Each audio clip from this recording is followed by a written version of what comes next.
Hello, hello. Thank you for joining again. Two Kids, One Doctorate by Soyla Quesada. Dr. Soyla Quesada, Doctora Soyla, or Dr. Quesada. We have options here. I want to again say how difficult it is to pick a topic per episode, and I'm trying to be very careful and not just sitting in front of my mic and talking about anything that comes to mind, because a lot of things come to mind in one day. In an hour, you can guarantee that there's about 100,000 things going through my mind that I could sit here and talk to you about. One of the things that I wanted to point out was this, I bought this whatever sounds you're hearing in the background, let me tell you, they're going to stay there. You're going to hear probably stomping upstairs. You're probably going to, from time to time, perhaps even hear my phone ring. And so I'm trying as much as possible to be sound conscious, but understanding that, I'm home and I have kids and I'm also working from home right now. And so there's a lot. And right now I'm sitting at my kitchen table. I say my kitchen table, it's my mother's kitchen table. And so you might hear sirens like you just heard a few seconds ago. And so all of that will stay true to these episodes in this podcast. And so I had gone to Walmart because I'm not into buying kids gifts. I know, shocker. I don't want them to think of Christmas as this, event in which you get tons of gifts and not really valuing the time that we have with family and things like that. And so I was very last minute. My mom, of course, grandmas, right? She was like, you need to get them gifts. Like, that's unacceptable. And I was like, all right, so whatever money that you want to give them for gifts, like what we're going to do is we're going to save it because we want to make this big trip to Disney World. We were actually going to go in March this past year in COVID. But no, definitely want to do that, within the next year or two. So I'm telling her that the money she wants to spend on gifts to put them in a little savings around the house somewhere where I don't find it and save it, right? So that we can add up to what we need to get to Disney World. Long story short, I ended up going to buy gifts. And so I went to Burlington and as you can imagine, it was the day before Christmas Eve. So this would have been like the 23rd. I was still working that day, and so I went late in the afternoon. Nothing. Like, there was nothing left. I think I might have grabbed like a frame for the room and a remote control car that it ended up not even working. And after that, I was like, so the only place that I can think of that has everything all the time, it's Walmart. So I went to Walmart, but Walmart didn't have what they would have wanted. So I bought my oldest, he wanted a science kit. The closest thing I found to a science kit was a robotics kit. And so I got him that. When I got home, I didn't realize the ages were like 11 to 14. And he's already annoyed because the pieces are too small. There's too many instructions. He's 7. And so what else did I get? I forget. I must have gotten the little one something, of course, that day as well. But one of the things that I did get for myself that was on one of those random shelves at Walmart was this like calendar with daily quotes from either they were excerpts of "You Are a Badass," it's from a book, or as I'm even looking through the days so far, some of them are quotes from very well-known quotes as well. And so one of them, from the one from Tuesday, January 19th, it reads the following. It reads, "You are powerful, you are loved, you are surrounded by miracles." And that is not a lie. I think we are all miracles. The ways in which we came into the world, we are all miracles. I'm a miracle even before creation, even before my own creation. My mom was 16. If you can imagine, she was possibly 15 when she met my dad. My dad was 54. Okay, I am a miracle. In terms of the circumstances and how that came about. And not only after birth, but my whole infancy was also a miracle that I, survived it. I mean, I was being raised by my mom and, part of it by my grandmother. And then at that time, some of them were already traveling to the United States. And so I stayed with, como dicen allá, una madrina.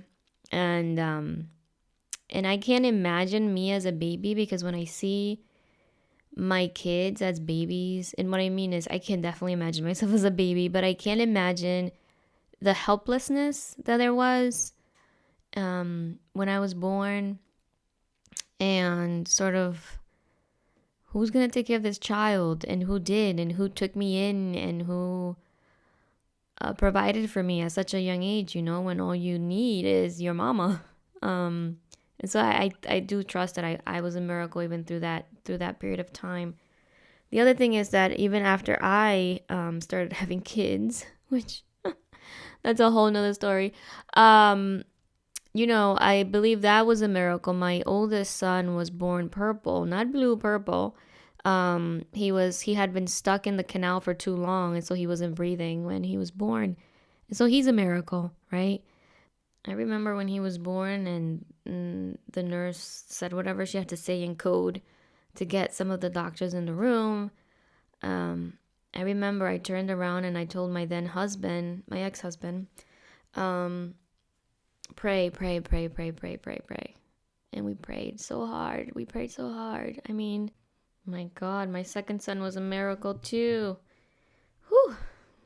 I mean, I was in labor in the double digits with this child, and ended up needing a C-section, because nothing that we were doing, trying to make it work, was working. And I labored without an epidural, and OMG. It's a myth that your second child, it's easier and stuff. I'm like, my God, why did I even listen? Every pregnancy is so different. It has nothing to do with your first or second. There are so many risks that come with pregnancy and labor. So I do trust and believe, for my own experience, and then having my own kids, that we are miracles. We are on this earth for a purpose. You all have a purpose. And sometimes people believe you have a purpose. Like, somebody might see some real magic in you. And then there's the magic that you have, that people don't necessarily have to see, but it's in you. And so, those things are like miracles meshed together to make a great you. Oh, that purpose, it was not a mistake, let me tell you. Not a mistake at all. I've been going through some of my old boxes with some of my old books, and I don't follow Oprah as much now, but I know when I was in college and later on, I used to follow her book club. So Oprah's book club. And there was a book, because I was like, oh my God, all the books that I've used to purchase. A book by Eckhart Tolle, A New Earth, Awakening to Your Life's Purpose. And so, what chapter is this? This must be... Chapter 7, page 204. The Paradox of Time. It reads this about time. On the surface, the present moment is what happens. Since what happens changes continuously, it seems that every day of your life consists of thousands of moments in which different things happen. Time is seen as the endless succession of moments, some good, some bad. Yet, if you look more closely, that is to say, through your own immediate experience, you find that there are not many moments at all. You discover that there is only ever this moment, right? So this moment being the present right now. Life is always now.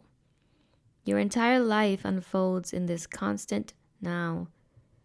Even past or future moments only exist when you remember or anticipate them. And you do so by thinking about them in the only moment there is, this one. I've been thinking about this as I'm reading it, because we do tend to spend time thinking about the past and bring past moments to the present. But what's important is that you're thinking about them now, right?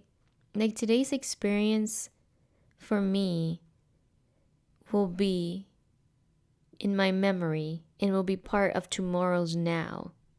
Just like this afternoon's now has some of today's earlier stuff, which was now then and now is now. So the importance of time. There is so much